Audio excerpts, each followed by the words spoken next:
Hello friends, જય માતાજી। આજે આપણે બનાવશું મેથી દૂધીના મુઠિયા, જે ખૂબ જ ટેસ્ટી એવા મેથી દૂધીના મુઠિયા। કંઈક અલગ જ રીતથી આજે આપણે બનાવશું મેથી દૂધીના મુઠિયા। તો આજે હું તમને આપીશ દૂધી મેથીના મુઠિયાની રેસિપી। તેના માટે સૌથી પહેલાં અહીંયા આપણે 2 તીખા મરચાંના ટુકડા લઈ લીધા છે અને 3 કળી લસણ ને 1 આદુનો ટુકડો લઈ લીધો છે। આને આપણે પીસી લેશું। આદુ મરચાંની પેસ્ટ બનાવી લેશું લસણની। બસ અહીંયા આપણે પીસી લીધું છે। હવે આપણે એક મીડિયમ સાઇઝની દૂધી લઈ લેશું। તો દૂધીને આપણે આવી જ પસંદ કરવાની છે। એકદમ કૂણી પણ નથી પસંદ કરવાની અને એકદમ મોટી પણ નથી પસંદ કરવાની। મીડિયમ સાઇઝની દૂધી આપણે લેવાની છે, જેનાથી તેનો વચ્ચેનો ભાગ ઓછો નીકળે। કૂણી હશે તો તમારા મુઠિયા થોડા ચીકણા બનશે।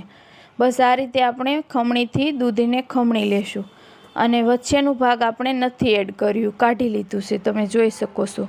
આ રીતે વચ્ચેનો ભાગ આપણે કાઢી અને 1 કપ જેટલું દૂધીનું શીણ અહીંયા લઈ લીધું છે આપણે। હવે જે આદુ લસણ મરચાંની પેસ્ટ હતી એ એડ કરી છે। આપણે અહીંયા મરચાંથી જ તીખાશ આપવાની છે। 1 કપ દૂધીના શીણ સામે અહીંયા આપણે 1 કપ મેથી લીધેલી છે, જેને ધોઈ અને સુધારી લીધી હતી આપણે। અડધો કપ અહીંયા આપણે કોથમીના પાન લીધેલા છે। સ્વાદ મુજબ મીઠું, જીરું અને લીલી વરિયાળી। લીલી વરિયાળીથી સ્વાદ ખૂબ જ સારો એવો આવે છે, એટલે એડ જરૂરથી કરજો। ચપટી હિંગ અને ચપટી હળદર આપણે એડ કરી છે અને અજમો આવી રીતે હાથેથી ક્રશ કરીને એડ કરીશું અડધી ચમચી। અને મીઠાશ માટે આપણે અહીંયા 1 ચમચી ખાંડ એડ કરીશું અને 5 ચમચી જેટલા આપણે અહીંયા સોડા એડ કર્યા છે, ખાવાના સોડા। અને એની ઉપર આપણે અડધું ફાડું લીંબુનું રસ એડ કરી દઈશું, જેનાથી આપણે દૂધી કાળી ના પડે અને કલર પણ એકદમ સારો એવો જળવાઈ રહે। સોડા અને લીંબુ એડ કરશો તો દૂધી કાળી નહીં પડે। હવે આપણે આ રીતે મિક્સ કરી લીધું છે અને મિક્સ કર્યું તો જો તમે દૂધીમાંથી પાણી થોડું થોડું છૂટું પડવા લાગ્યું છે। હવે આપણે અહીંયા ફટાફટ મસાલા બનાવી લેશું। તો મસાલામાં અહીંયા અલગ રીત એ છે કે મેં અહીંયા ઘઉંનો જે ઝીણો રોટલીનો લોટ આવે તે લોટ લીધેલો છે 1 વાટકી। જો નોર્મલ દૂધીના મુઠિયા બને તેમાં આપણે ભાખરીનો કરકરો લોટ યુઝ કરતા હોઈએ છીએ, પણ તે બધાના ઘરમાં અવેલેબલ નથી હોતો। તેના માટે મેં અહીંયા 1 વાટકી ઝીણો ઘઉંનો લોટ લીધો, તેની સામે અડધી વાટકી રવો અને અડધી વાટકી ચણાનો લોટ। જો આ રીતે ખૂબ જ ટેસ્ટી એવા ઢોકળા બને છે અને સરસ એવા બને છે। હવે એક વસ્તુ આપણે એમાં એવી એડ કરશું જેનાથી આપણા ઢોકળા એકદમ ક્રિસ્પી અને સરસ એવા બનશે। એ વસ્તુ એ છે કે તેમાં આપણે 2 ચમચી ચોખાનો લોટ અને 2 ચમચી દહીં મિક્સ કરી અને એડ કરશું।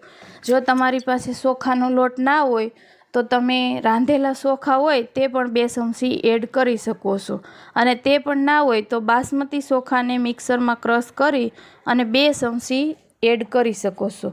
બસ ઝાઝું દહીં આપણે એડ નથી કરવાનું। આપણે અત્યારે લોટ બાંધશું, પાણી વગર જ બાંધવાનું છે, તો ઝાઝું દહીં એડ કરશું તો તમારું લોટ એકદમ ઢીલું થઈ જશે। ઓલરેડી દૂધીમાંથી પાણી છૂટું પડે તો લોટ કંઈક આપણે આવું જ બાંધવાનું છે, એકદમ નરમ એવું। મેં આમાં સેજ પણ પાણી એડ નથી કર્યું અને મોણ માટે મેં અહીંયા 1 ચમચી તેલ એડ કરેલું હતું। બસ હવે લોટ બંધાઈ ગયો છે। હવે આપણે આ રીતે મિક્સ કરી અને લોટ બાંધી લીધો છે, તમે જોઈ શકો છો એકદમ નરમ એવો લોટ બંધાઈને તૈયાર થઈ ગયો છે। હવે મેં અહીંયા તેલવાળા હાથ કરી અને મુઠિયા બનાવવાની શરૂઆત કરી છે। તો જો તમને મુઠિયા બનાવીને બતાવી દઉં તો મુઠિયા કંઈક આ રીતે આપણે બનાવવાના છે, તમે જોઈ શકો છો। બધા જ મુઠિયા આપણે આવી રીતે બનાવી લઈશું। તો મેં અહીંયા બધા જ મુઠિયા આ રીતે બનાવી લીધા છે। હવે આપણે તેને રાખી દઈશું સ્ટીમ થવા। તો અહીંયા મેં ગરમ પાણી કરીને રાખેલું હતું, તેમાં એક કાણાવાળું વાસણ મૂકી દીધું હતું, તેને આપણે તેલથી ગ્રીસ કરી લેશું અને તેમાં આપણે મુઠિયા રાખી દઈશું। તો આ રીતે કરી અને હવે આપણે મુઠિયા રાખી દઈશું તેના અંદર। તમે બીજું કાંઈ પણ ઢોકળિયું અથવા સ્ટેન્ડ રાખીને પણ કરી શકો છો, સ્ટીમ કરી શકો છો. બસ આ રીતે આપણે થોડા થોડા દૂર રાખવાના છે, કેમ કે તે બફાય એટલે થોડાક ફૂલે છે એટલા માટે. હવે આને આપણે ઢાંકી દઈશું. ઢાંકીને 15 થી 20 મિનિટ માટે આપણે થવા દઈશું, ત્યાં સુધી આપણે ખોલશું નહીં. તો હવે 20 મિનિટ થઈ અને આપણે જોઈ લઈએ આપણા મુઠિયા ઢોકળા.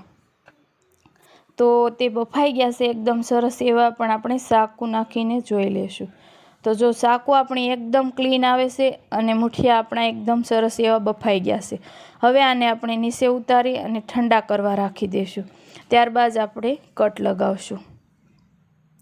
બસ ઠંડા થઈ ગયા છે અને હવે આપણે કટ લગાવી લેશું. તો કટ કંઈક આપણે આ સાઈઝના લગાવી લેશું. તેનાથી વઘાર ખૂબ સરસ એવો બેસે છે. જો બહુ મોટા કટ લગાવશો તો વઘારમાં તે સારા નહીં લાગે. બસ આ રીતના આપણે બધા પીસ બનાવી લેશું. જો તમને હું બતાવી દઉં, કેટલા સરસ એવા જાળીદાર અને સોફ્ટ એવા ઢોકળા બનીને તૈયાર છે.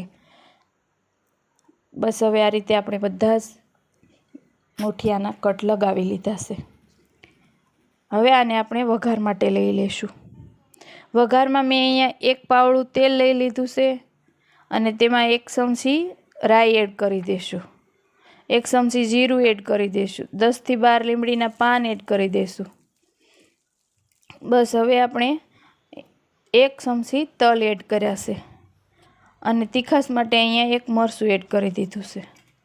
હવે બધું બરાબર મિક્સ કરી લેશું આપણે અને હવે આપણા મુઠિયા ઢોકળાના પીસીસ એડ કરી દઈશું. બસ આ રીતે એડ કરી અને આપણે વઘાર અહીંયા કરી લીધું છે. તમારે જો ખાલી તેલ અને અસાર મસાલો એડ કરી અને ખાવા હોય તો પણ ખાઈ શકો છો, વઘાર કર્યા વગર પણ. બસ આને આપણે થોડી વાર માટે આવી રીતે ચલાવતા રહીશું એટલે તે કોર્નરમાંથી એકદમ ક્રિસ્પી થઈ જશે અને ખૂબ જ સરસ એવા લાગશે. તો થોડીક 2 થી 3 મિનિટ આપણે આને થવા દઈશું. તો અહીંયા 2 થી 3 મિનિટ થઈ ગઈ છે અને હું તમને હમણાં બતાવી દઉં કેટલા ક્રિસ્પી એવા થઈ ગયા છે. જો તમે આ રીતે આવા થઈ જાય ને એટલે ખૂબ જ ટેસ્ટી અને ખૂબ જ સરસ લાગે છે ખાવામાં. બસ આ જ રીતે તમે એકવાર ટ્રાય કરજો, ખૂબ જ સરસ એવા લાગે છે. નોર્મલ રોટલીના લોટથી બનાવશો ને તો પણ બહુ જ ટેસ્ટ આવશે અને સારા લાગે છે. ચોક્કસ એકવાર આ રીતથી બનાવજો. ઉપરથી આપણે ધાણા એડ કરી દઈશું, કોથમીર. જો આ રેસીપી કેવી લાગી તે મને કમેન્ટમાં જરૂરથી જણાવજો.